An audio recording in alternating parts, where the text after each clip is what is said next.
আসসালামু আলাইকুম, শুভ দুপুর সবাইকে। জীবনের একটা সময় আসার পরে এটা বুঝতে পারলাম যে জীবন আসলে একা, আর একাই থাকতে হবে। প্রয়োজনীয় বা অপ্রয়োজনীয় কাউকে পাওয়া যাচ্ছে না বা যাবেও না।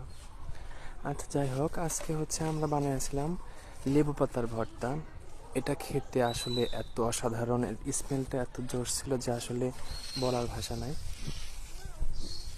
প্রথমে লেবু পাতাগুলোকে এইভাবে এটা কচি পাতা ছিল, একদম বুড়া পাতা ছিল না, কচিগুলো নিয়ে আমরা সাদা কড়াইতে ভাজার পরে এরকম একদম মচমচে করে ভাজছিলাম। এরপরে সরিষার তেলে শুকনো মরিচ ভাজছিলাম। এরপর কাঁচা পেঁয়াজ দিতে হবে, তাহলে মজাটা একদম ভালো চলে আসবে।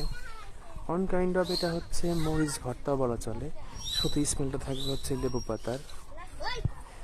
এটা দিয়ে আসলে গরম ভাতের সাথে ভাত খেতে বেশি ভালো লাগে।